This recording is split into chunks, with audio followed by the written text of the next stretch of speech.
Evolise, la solution de gestion et de facturation pour les TPE-PME présente. Sud Radio, c'est bon à savoir. Sud Radio, c'est bon à savoir, il est 6h47. À quelle indemnisation a-t-on droit quand son train est annulé ou en retard? C'est une question qui revient souvent et pour cause, il n'est pas toujours simple de s'y retrouver dans les conditions de remboursement de la SNCF. Bonjour Anne-Sophie Tresserra. Bonjour. Et merci d'être avec nous sur Sud Radio. Vous êtes directrice juridique à la FNAUD, c'est la Fédération nationale des associations d'usagers des transports. Concrètement, vous êtes en charge du traitement des litiges des voyageurs. Concentrons-nous d'abord sur les TGV. À partir de quel retard est-ce qu'on peut bénéficier d'une indemnisation et elle se chiffre à combien cette indemnisation, Anne-Sophie Tresserra, pardon.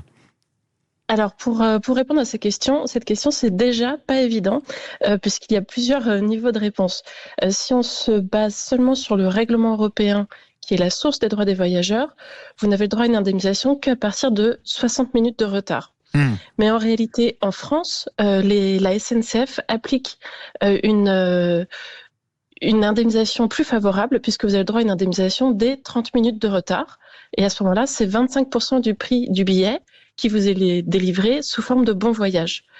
Ensuite, on passe à une autre indemnisation, c'est à partir de 60 minutes de retard. Vous avez toujours droit à 25% du prix du billet, mais ça peut être sous forme de virement bancaire. À partir de 2 heures de retard, 50% du prix du billet. Oui. Et la SNCF rajoute une strate supplémentaire. 3 heures de retard vous donne droit à 75% du prix du billet. Alors ça, c'est quand on parle de retard. Quand un train est annulé, ou par exemple sur un mouvement de grève, comment ça se passe à ce moment-là? Est-ce que la SNCF est tenue de nous rembourser alors intégralement le prix du billet? Ça se passe comment? Tout à fait. Quand un train est supprimé, que ce soit pour une raison prévue ou inopinée, un incident, le règlement européen prévoit que le passager doit avoir le choix entre poursuivre son voyage sur un autre train ou recevoir le remboursement complet de son billet. Par contre, il n'y aura pas d'indemnisation supplémentaire. Et pour les TER, les Intercités ou les Ouigo, quand on parle de retard, les règles d'indemnisation, elles sont les mêmes que sur les TGV classiques ? Alors, pas tout à fait. Ça sera à peu près, pour les Ouigo, ça sera à peu près la même indemnisation que pour les TGV, seulement ça sera le régime de base, seulement celui prévu par le règlement. Donc, il n'y a pas le niveau d'indemnisation à 30 minutes, voilà, et il n'y aura pas le niveau d'indemnisation à 3 heures. C'est seulement à partir d'1 heure de retard. En revanche, pour les TER, la situation est un petit peu plus complexe. Vous n'aurez droit à une prise en charge et une obligation de remboursement que quand le billet est considéré comme étant un billet direct. Et son nom ne l'indique pas, un billet direct, c'est un billet avec une correspondance. C'est un terme qui vient du règlement européen.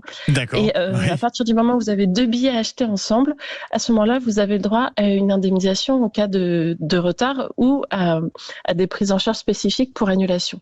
En revanche, si vous aviez acheté juste un billet de train, de TER, le niveau d'indemnisation ou de prise en charge dépend des régions qui sont les autorités organisatrices de la mobilité.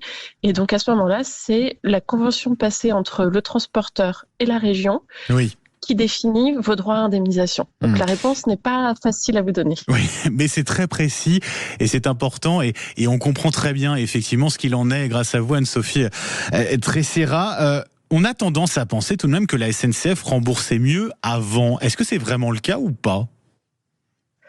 Alors peut-être qu'il y a moins de retard, ça je ne vais pas m'avancer là-dessus, mais au contraire, la SNCF rembourse mieux puisqu'il n'y a pas d'exonération en cas de force majeure, alors que le règlement européen lui permet de le faire. La SNCF ne l'applique pas. Elle a des paliers d'indemnisation supplémentaires par rapport à ce que lui oblige la loi. Donc, on ne peut pas vraiment dire qu'elle indemnise moins bien.